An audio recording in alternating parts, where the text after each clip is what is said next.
your host, the great Magus Medivh, invites you back to party down with me.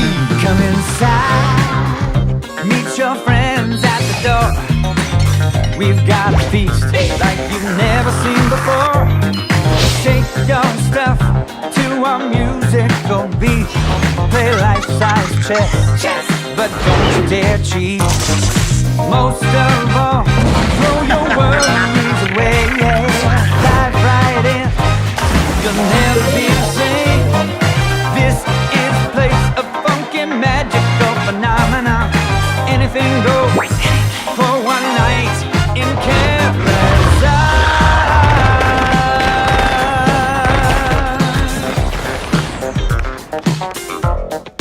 Hello there then everyone, my name is Rage and welcome to One Night in Karazhan, the latest announced Hearthstone expansion, and I am very excited. Karazhan is a revered and venerated raid, and honestly one of the best ones in the game. It is absolutely massive and has more than enough for an awesome adventure, and I just love the spin they are putting on it in its heyday as a party house with Medivh as basically Azeroth's Tony Stark.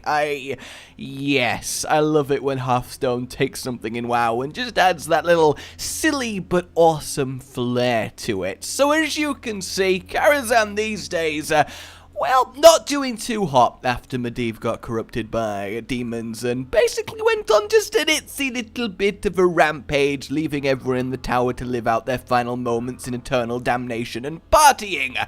So, in the adventure, it's all very much still alive and lively, so let's talk cards. We have the Enchanted Raven, and they can be seen flying around the tower, and this thing is quite the little beautiful card. A 1-mana 2/2 is no bad thing, and giving it to a Druid is really good. In other classes, this could be kind of broken, because it's a very powerful early game aggressive card, but Druid doesn't really have anything going for them in that regard, and I was always thinking that the Druid Beast deck needs to be a little bit faster, a little bit more aggressive, and this kind of helps smooth that out. I don't think it's as doom and gloom as many people think, and a turn 1 Enchanted Raven into a turn 2 Mark of Yasharaj is strong for sure, a 4/4, and then you've cycled your card, but it's not, you know, broken strong. There are a lot of powerful 1/3 minions that we've been dealing with, so I think this is solid, and I think it's got a good chance of really kicking up Beast Druid, depending on what else they get, of course, but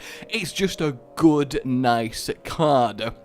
Next up then, let's talk about Barnes, the legendary. He is the dude in Karazhan who is unfortunately dead and a ghost now, who introduces you into the Opera House, the stage. Welcome, ladies and gentlemen, to this evening's presentation. Which of course will totally be a boss fight. In fact, I think the opera is its own wing, and each of the bosses will be one of the free plays. What happens when you talk to him is he leads you and your group onto the stage, and he chooses one of 3 little plays for you to act out. The Big Bad Wolf, the Wizard of Oz, and Romeo and Juliet in their WoW versions, of course. And we get to see that represented in his card, because he summons a 1/1 of a random minion in your deck, so that's who has been summoned to do the play. So he's not bad in a deck where you have very few minions, like a Malygos spell mage with Yogg-Saron maybe. Pulling a 1/1 Malygos onto the field is going to be dope, but even generally, it's not like it summons a copy, so even if you miss and get something crap, it's not horrible, and his stats aren't catastrophic. They're only 1 mana behind curve, so even getting something, I don't know, like hell, even a taunt 1/1 could be pretty damn annoying and irritating for an aggro deck to deal with, so I feel like you either get or you do really well. There's no real moments with this card, because the extra 1/1 make it a 4/5, so at worst this card is statted correctly, and at best you get a mini Ragnaros, so I really do like Barnes, and I think at least initially potentially it'll see a lot of play in a lot of decks just trying it out for some extra value. It will 100% be played in Reno decks, and I think Reno decks are going to make a big, strong comeback in here. Not to mention, we get to see his muscled form having a jacuzzi with Sir Finley. That is phenomenal. We do also have confirmation of Romulo and Juliet being cards from the little card slap down introduction to the trailer, so I imagine all of the opera choices will end up being cards. And to say they are a Dreadscale Acidmore-esque combo with ridiculously low stats for high mana cost, I'm imagining their effect is going to be pretty nuts and pretty unique. And thematically it should be something to do with them dying without the other and all of that kind of tragedy, but yeah, we'll see. Tonight, a tale of true terror. Someday I'll be just like you! Next up then, since we're on the opera theme, we'll talk about the kindly grandmother, who is the big bad wolf encounter. I'm surprised they didn't all become legendary, so this is interesting. A 1/1 death rattle that is also a beast and summons a 3/2 big bad wolf. If this was the other way round, it would be broken strong, but in this incarnation, it's just fine. Because think about it, a 2 mana 2/2 trades with both parts of this card, so you're not going to get insane value out of it. The real advantage here is that it's a beast that summons a beast. We don't have that many sticky death rattle minions since Naxxramas got removed, and giving a hunter one means they're even more likely to have targets for their beast synergy, and they can kind of fight the early game even better. So while this card isn't mind-blowing, it is definitely pretty damn good. I'm not sure why the 1/1 is a beast though. I mean, it's a pretty unfair thing to call that lovely old woman a beast. I mean, come on, she might be old, but that's just rude. Either way, a very solid early card for the hunter. I think it might just replace the toads in a lot of decks, because it also deals with aggro, but it's just a little bit better, because that 1 damage basically is the 1 death rattle damage. So yeah, I'm kinda liking it. Next up then, we have the Curator, who is a giant magic robot who is supposed to stop intruders from entering the upper part of Karazhan, and he is very exciting. A 7 mana 4/6 taunt is obviously pretty bad. It would cost 5 mana if it was, well, a Fen Creeper. However, a battle cry that draws a Beast Dragon and Murloc is pretty damn impressive, because imagine if this was a battle cry, just draw 3 cards. Instant include in every deck ever. That is bonkers. But if you can tailor and engineer this, for example, you're playing a Reno deck, you have one of the Murlocs that nuke the board for 2 damage. You have like a Ysera, and you have like a Stampeding Kodo to eat a small minion. Adding all 3 of those to your hands for the price of 1 card that is an okay-ish body to begin with is very, very cool. So I think the Curator will actually be a staple in Reno decks, and he's part of the reason that I'm thinking Reno decks may make a comeback. He's got potential to be absolutely nuts, and a ridiculously valuable card. There will be a lot of experimentation with him, at least at the very beginning. Next up then, we have the Ivory Knight, who is part of the giant chess game in Karazhan. Now, in actual Karazhan, it is represented by Horde and Alliance characters as the pieces, but in here we are going to have it as actual chess pieces, and I will be absolutely shocked if this is not one of the bosses. It will be the chess boss, and if it's anything like actual Karazhan, it will be annoying and irritating as hell. But the actual card then, a 6 mana 4/4, obviously pretty terrible. I mean, that's Mistcaller stats, and Mistcaller's effect is pretty baller, but it's not really played, so this has got to be good, and we get to discover a spell and restore health to your hero equal to its cost, which actually is incredible, because you can choose something high cost like Lay on Hands, then get the 8 heal, then have another 8 heal and draw 3 cards off this 1 card. That is ridiculous value.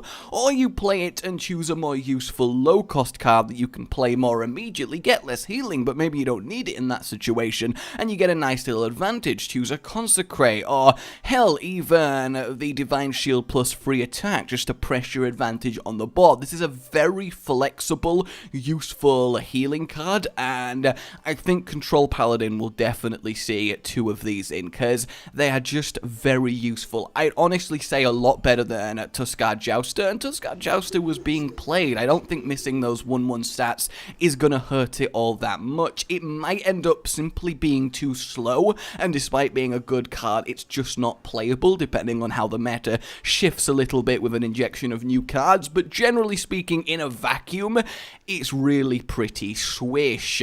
Next up then, we have the Ethereal Peddler, who is a rogue card, and reduce the cost of cards in your hand from other classes by 2. This is pretty neat, and I actually really like this because I love Burgle as a card. I love the buy one, and this actually making them very cheap to play might encourage them to be played. I've wanted Control Rogue to be a thing for about a year now, and it's just never quite got there, so every card they get added that would help with that is a-okay by me. A 5-mana 5/6 is absolutely fine. We've got Pit Fighter stats there, which are solid, and honestly this effect has the potential to be really good. I do wonder what happens if a Warlock renounces Darkness and gets Ethereal Peddler, because technically they're a Warlock, so it would be all other class cards, so would everything get a reduction? That would be quite interesting. It does suck it's a battle cry and just not a permanent passive effect, but still, if you got off a couple of Burgles in the early game and then you play this, you get a lot of value out of it, approaching Thaurissan levels, though obviously not as generally good, but either way, its pure body is arguably worth playing, so I think we'll see a lot of potential, and I'm certainly going to experiment with this. It's certainly no crazy card, you know, it's likely to not really do anything for rogues, but, you know, it'll go towards the ever-increasing pile of cards encouraging a control-y playstyle, and eventually when that reaches critical mass, we will see a bit of Ethereal Peddler, and he in Karazhan is just this vendor who, well, sells you stuff, he repairs your armor, he is just an Ethereal Peddler just chilling on one of the balconies somewhere, so it's nice to see him as an actual card. Finally then, out of the initial reveals, we have the Fireland's Portal. This isn't really anything specifically Karazhan-y, it's just general magic, but this card is nuts. Absolutely nuts. 5 damage is enough to kill a lot of minions that are going to be on the board by turn 7, and then you get a random 5-cost minion out of it as well? That is absolutely ridiculous. I mean, it's worth about 8.5 mana, so it's not crazy value, but it's the fact it's compacted into one spell, and there are so many good 5-cost minions, it's kind of ridiculous. And it's a common card, so I feel bad for arena players because Mage definitely did need a boost in arena. Yeah, 100%. Good job, Blizzard. This is exactly what they need. I'm gonna love facing mages with 7 Fireland's Portals in their deck and have to deal with every one of my creatures being destroyed. Oh, and their board is ever increasing with 5-cost minions. Thanks. Yeah, whatever. Fuck you. But in essence, it's a really good card, and I think we'll see it a lot in a competitive. I think it might be arguably just the simply best card that's revealed, in the sense that just whack it in any given mage deck, and it's probably going to do fine. So there you go, guys. That is the Hearthstone Karazhan expansion. I am absolutely just... I also do want to totally mention there are lots of other bosses and unique things in Karazhan that will ultimately end up being a card. So really, this is very much just a taste, so very much get excited. It just looks so good. The trailer is by far my favorite one. I love the funky song that they've got going on, and I love the humor that they've taken with what is at the moment quite a dark place. Let me know if you like this style of video. I thought it'd be more interesting than just general discussion-y of the cards, but yeah. Like if you enjoyed this, subscribe for more, and I will see you next time. Oh, goodbye.